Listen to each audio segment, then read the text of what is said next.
Happy's Humble Burger Farm is a horror game full of mystery, intrigue, and conspiracy. But even if you've played the game all the way through, there might be some things that you have missed. So in today's video, I'm going to show you 10 things that you might have missed in Happy's Humble Burger Farm. And as always, when I run this type of video, I offer you a challenge. If I show you something that you've missed, consider hitting subscribe. And if you really enjoyed the video, consider hitting the notification bell as well. As always, it's totally optional, it's up to you, and there will be massive spoilers in this video as well for the game, so if you want to avoid spoilers, this is your one and only warning. With all of that said, let's jump into today's video. Number 10. Toe is dead. Sort of. So Toe is your best friend and co-worker.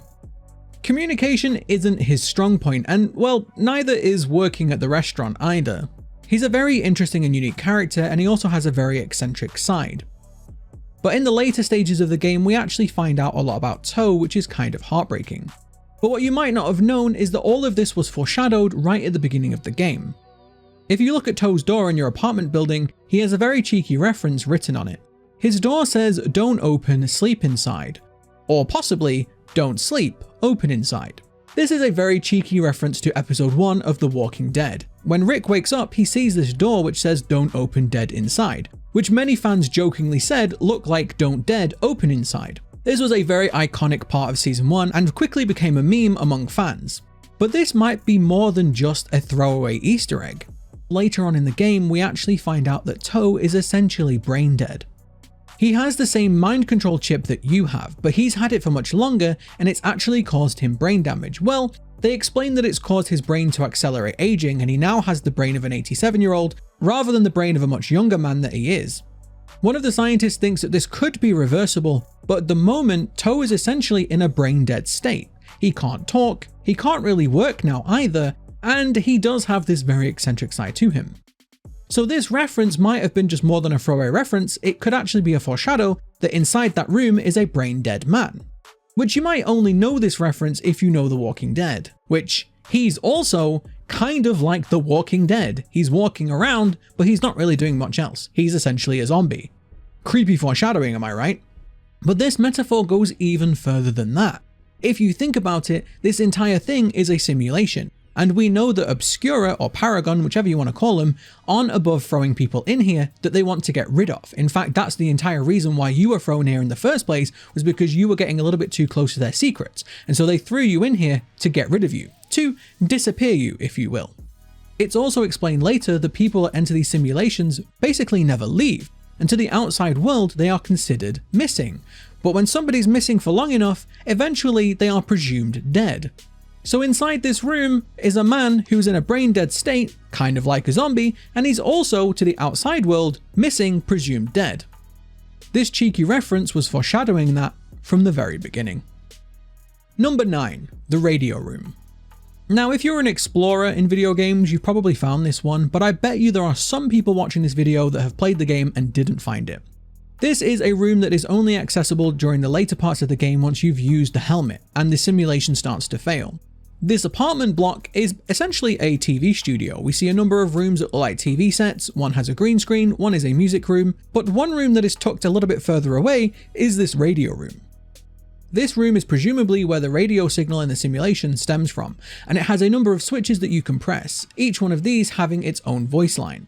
Now you might recognize some of the names on there like Corey X Kenshin, and there are more content creators in there as well. Some of these are cameos from content creators in our world, and some are from the characters in the game, but everyone has some sort of radio program. Some are little podcasts, some are secrets and clues, some are interviews, for example, but everyone is unique and interesting, and some of them are references to our own world, cameos, for example, and others are not. Either way, it's a very interesting little room, and if you haven't found it, I recommend going and checking this one out, because it's a nice little way to check out some of the extra lore in the world.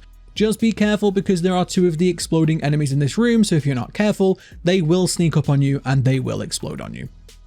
Number 8. The Backwards TV Show. Now we're going to be talking about the TV shows a couple of times on this list, and I bet you that there are lots of people that have missed things from this TV.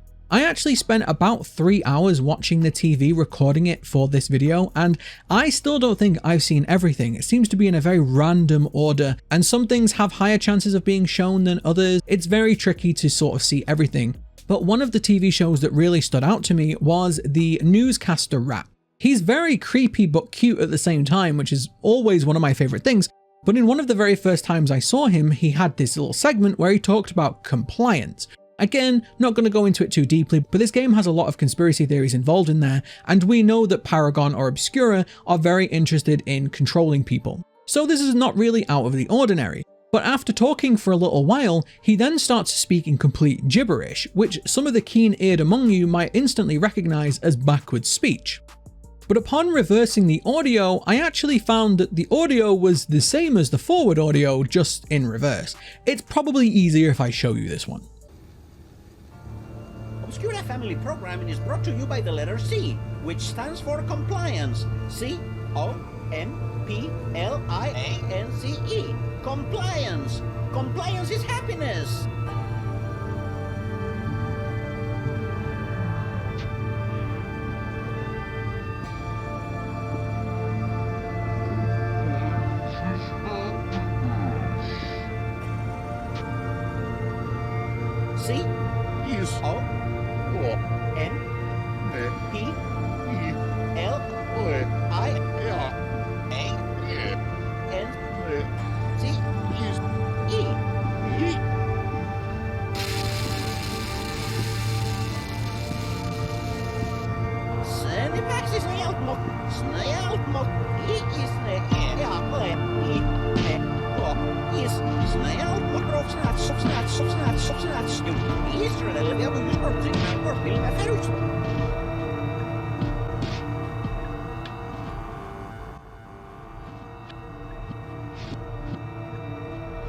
Obscura Family Programming is brought to you by the letter C, which stands for compliance.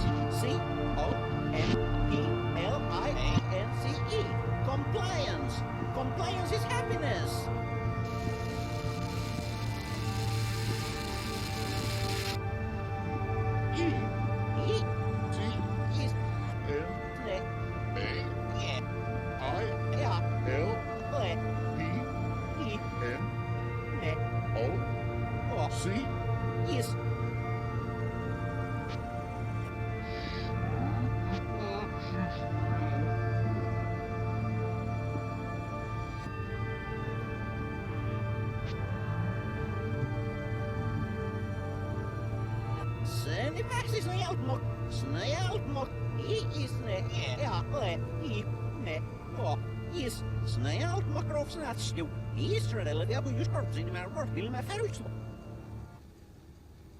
Now, there are a couple of other times you see this rat, and he usually does have some sort of backwards audio, but mostly he's just talking about compliance being key. So very interesting that it's in the game, and it was a cool little thing to figure out, but I'm still not sure exactly what it's supposed to mean.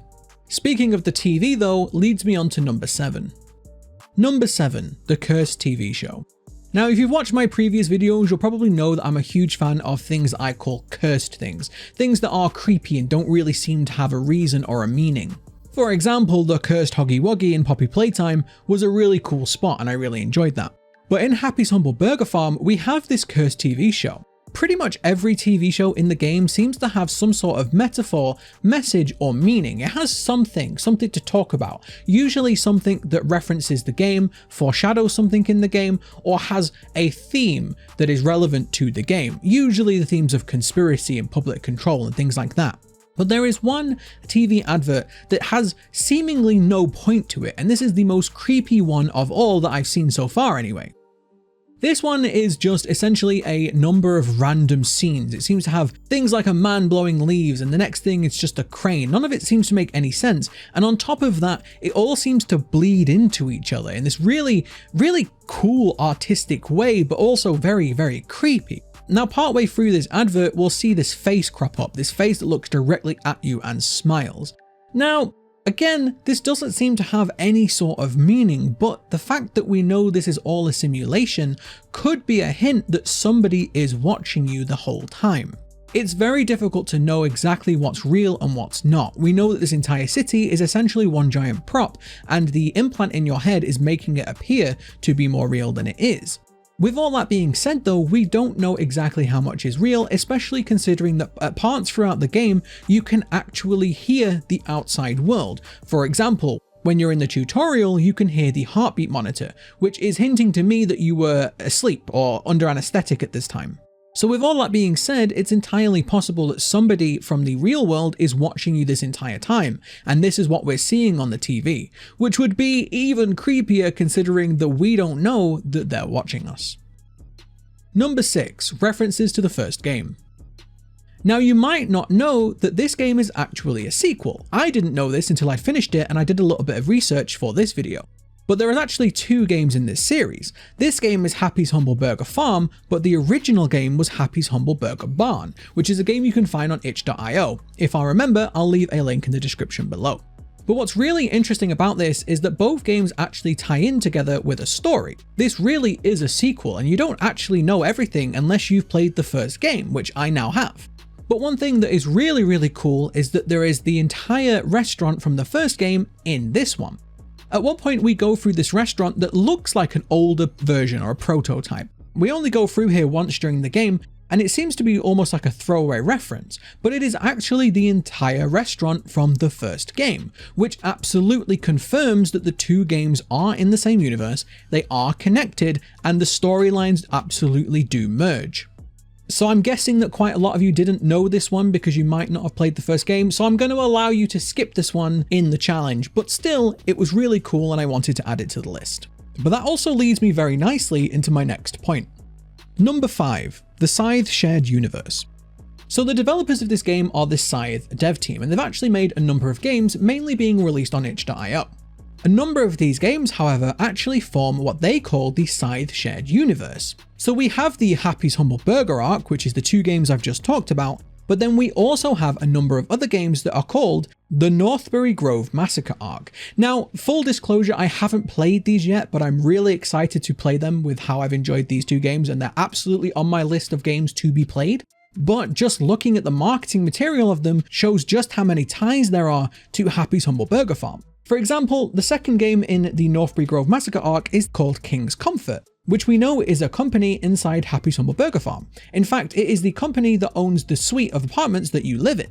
But there are even more references to these games in Happy's Humble Burger Farm. For example, there is an advert that is talking about this man in a goat mask or some sort of goat skull thing, which I didn't really know what it meant when I played the game, but they make a funny reference that they should have taken the chill pills that they now sell, and this is actually a big part of this universe. Just looking at the marketing materials, you can see that this is one of the killers from the Massacre arc, which means that these 2 universes are absolutely part of the same one.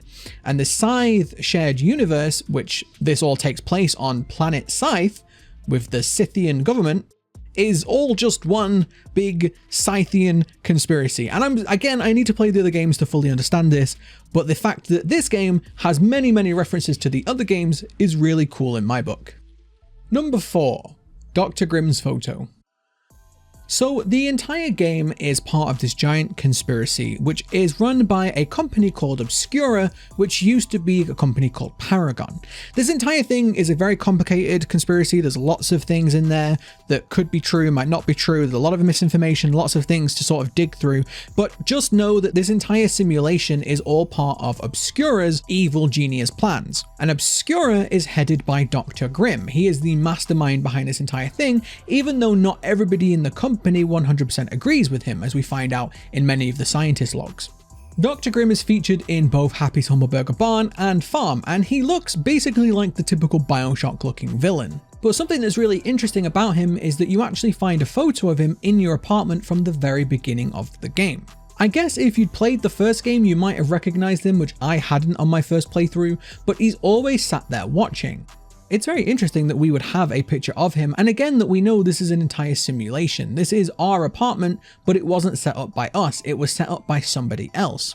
So why would they include a picture of the evil mastermind behind everything? Is it so he can always be watching us? Is it some sort of hubris? Is it his own ego putting him in there? Or, as I'm going to discuss on a later point, is there more to it than that? Is it part of a greater plan? I'm not entirely sure, but the fact that the evil villain of this series was always there from the beginning is a nice little detail to me. Number 3. The planets. So in the museum of the game, we can go to this theater which shows off only one show, and it's this planet sort of exhibition show thing, which is pretty cool, and I enjoyed actually watching it. But something that really stood out to me is that this all seems false. Now, let me quickly explain. This is basically a little educational show. It's showing you all the planets in this solar system. Now, this game is set on the planet Scythe, which is kind of interesting that it's not set on Earth, especially considering there are lots of things that make it feel like Earth. We have humans, for example, lots of things that look like parts of our history, just a little bit different. Now, I'm actually not 100% sure whether Scythe is a legitimate planet or whether this is all taking place on an alternative Earth. I'm really not sure what's going on. But one thing that really did stand out to me was just how similar this solar system is to our own. For example, there are 8 planets in this solar system, which is very similar to ours. Now, we have apparently 9 now, but for a long time it was considered that there are 8, and sometimes it goes to 9 and 8, and the number has changed, but basically they have a very similar number of planets in their solar system. They also have one ringed planet like we do. They seem to have one red planet like we do. Now, all of these planets, they go through them and they explain them, and they actually sound very different to ours. Some of them sound very similar, but they're in the wrong order. For example, the gas planet in our solar system is the ringed planet, whereas their ringed planet isn't a gas planet, as an example. But still, this entire thing seems like our solar system, which means it could be an alternate version of our own, it could be a parallel universe, for an example, or it could be the same universe. There is one planet in this entire thing where the audio gets garbled. It almost looks like someone's trying to hide something, and that is the planet Leia. I'm not exactly sure how we are spelling that, by the way. But this is apparently the 4th planet from the sun. Now, it's interesting because they talk about having communication with that planet. In this universe, there are planets that used to have life, and there are planets that seem to still have life, but apparently the population of this planet doesn't believe that. They don't know. The general population doesn't know that there are life on other planets. So what is planet Leia? A planet that they've lost communication with? Could that be planet Earth? Now, they do say this is the 4th planet from the sun, and anybody among you who knows anything about astrology will say, well, hang on a minute, we're the 3rd planet from the sun. But what if that might not be true? There are a lot of conspiracy theories out there that say we don't know as much about space as we do. For example, the original conspiracy theory, the biggest one ever, was the lunar landing. Many people still to this day believe that the lunar landing was false and that we've never left our planet. So people might believe that we know far less about our solar system than we actually let on. So if that's the case, maybe there's another planet out there that we don't know about, a planet called Scythe. If that was true, that would mean that this entire thing was all one big giant conspiracy, and that this other planet knows about us, but we don't know about them. This all gets even more interesting when you consider that many things of planet Scythe seem to be parallels to our own. For example, there are people that talk about the outcast colony on planet Scythe. Now, the outcast colony people always have an Australian accent, which, if you remember the history of Australia, was kind of an outcast colony. A lot of criminals and outcasts were sent to colonize Australia. It's kind of a well-known thing, and it explains why Australians are so sassy. But in both games, the people talking about the outcast colony have an Australian accent. But if you just look at the culture in general, there are so many things about planet Scythe that mirror our own. It seems to be a parallel version, or a version based on ours. Maybe this is just part of the overall conspiracy. Another very popular conspiracy being that we are all living in a simulation. Maybe this is just another simulation and we are in a different version of the same simulation. Maybe all of these similarities are reference to that. Either way, I'm not entirely sure, but if you didn't go through and watch this planetary thing, go and pay a little bit more attention to it. Look at their solar system and tell me if you don't think it seems very similar to our own. Number 2, you might not actually be free. So if you've played both of the Happy's Humble Burger games, there seems to be one common theme, and that theme is the idea of mind control, of compliance, of, in this case, using technology to control people. It's explained very clearly in the first game that Obscura, at the time known as Paragon, were working on technology to actually mind control people. They were looking at things like brainwashing as an example to control people for their own end, and this theme is carried on in Happy's Humble Burger Farm. The chip that we have is after all referred to as a mind control chip.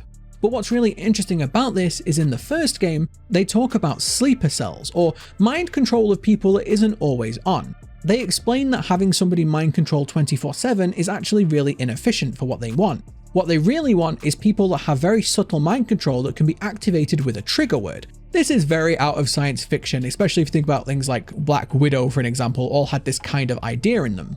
But when we think about that in terms of the game, at the end of the game we escape. We seem to climb up the side and we seem to be home free. Even though Happy's also free, which is kind of creepy, we ourselves believe that we've escaped. But it's entirely possible that even though we've fried the chip, we might still have this mind control implanted in us. After all, it seems weird that this was thrown in the first game, and the first game protagonist seems to die, but in the second game, it's referenced but not quite as clearly. It's entirely possible that before we were put under, they had a backup plan, and that backup plan was to have a trigger word implanted in us in case we ever did escape. So it's entirely possible that we might not be as free as we first thought, especially considering that these games share a heavy theme with BioShock. We all know about BioShock's big twist. Now all we need to figure out is what's the trigger word. Would you kindly remove the pickles? Number 1, the whole game was foreshadowed. So we have one more television item on this list. Like I say, there are absolutely tons of secrets and clues in the television. I could probably make a whole other list just based on it. But one thing that really stuck out to me was that the entire plot of this game was foreshadowed or spoiled in a TV episode. The mascots of the game, the Barnyard Buds, were based on this cartoon which actually mirrors our own world. It mirrors the Warner Bros, if you will. Instead of bros, it's buds. This whole thing was clearly inspired by Warner Bros, especially the early cartoons. But there are a number of Barnyard Bud episodes that are advertised on the television. One of them actually spoils almost everything of the game. This one is Escape from the Barn. Already kind of a spoiler. But in this episode, it's explained that Heifer has to witness both Petey and Charlie get murdered. It's shown that Petey's turned into bacon and Charlie's murdered too, which is exactly what the protagonist does in this game. We first kill Petey, turning him into some belly pork, am I right? And then later we fry Charlie too. It explains how Happy watches this entire thing before making an escape attempt from the barn. If we think about the barn being basically this facility that this whole game is set in, the same thing happens. Happy escapes from there too, after watching two of her friends get murdered. It's really interesting that this one little cartoon that just seems like a throwaway thing actually spoils the entire game. If you look at a lot of the TV shows, a lot of them do very, very similar things. They all kind of tell you what's going on. But what's really interesting about this entire thing, this kind of implies that this whole thing was planned. I mean, do they know that this entire thing was going to happen? Again, was this all part of Obscura's plan? Maybe this is all part of the test. Releasing Happy out into the population could just be one more experiment to see how people react. Here's my own conspiracy for you. Maybe having this traumatic experience in the population might make them more susceptible to Obscura control. After all, think about it. This entire population being terrorized by this animatronic evil entity, having no idea how to stop it, when all of a sudden Obscura comes up with the solution. The solution that they figured out with their experiments. Again, this might just be my own conspiracy theory, but I do think that this episode really does imply that everything that's happened, including us escaping, was all part of the plan. Maybe playing this game has just turned me into a giant conspiracy theorist. I don't know, but wouldn't that be absolutely awesome? So there you go, those are 10 things you may have missed in Happy's Humble Burger Farm. If you haven't played it, I would absolutely recommend it. I had an absolute blast playing through this game, and I also have potentially some more content that I could give to you. So if you did enjoy this video, don't forget to give it a like. Let me know down in the comments below so I know to make more videos on it. And as always, thank you very much for watching, and I will see you next time.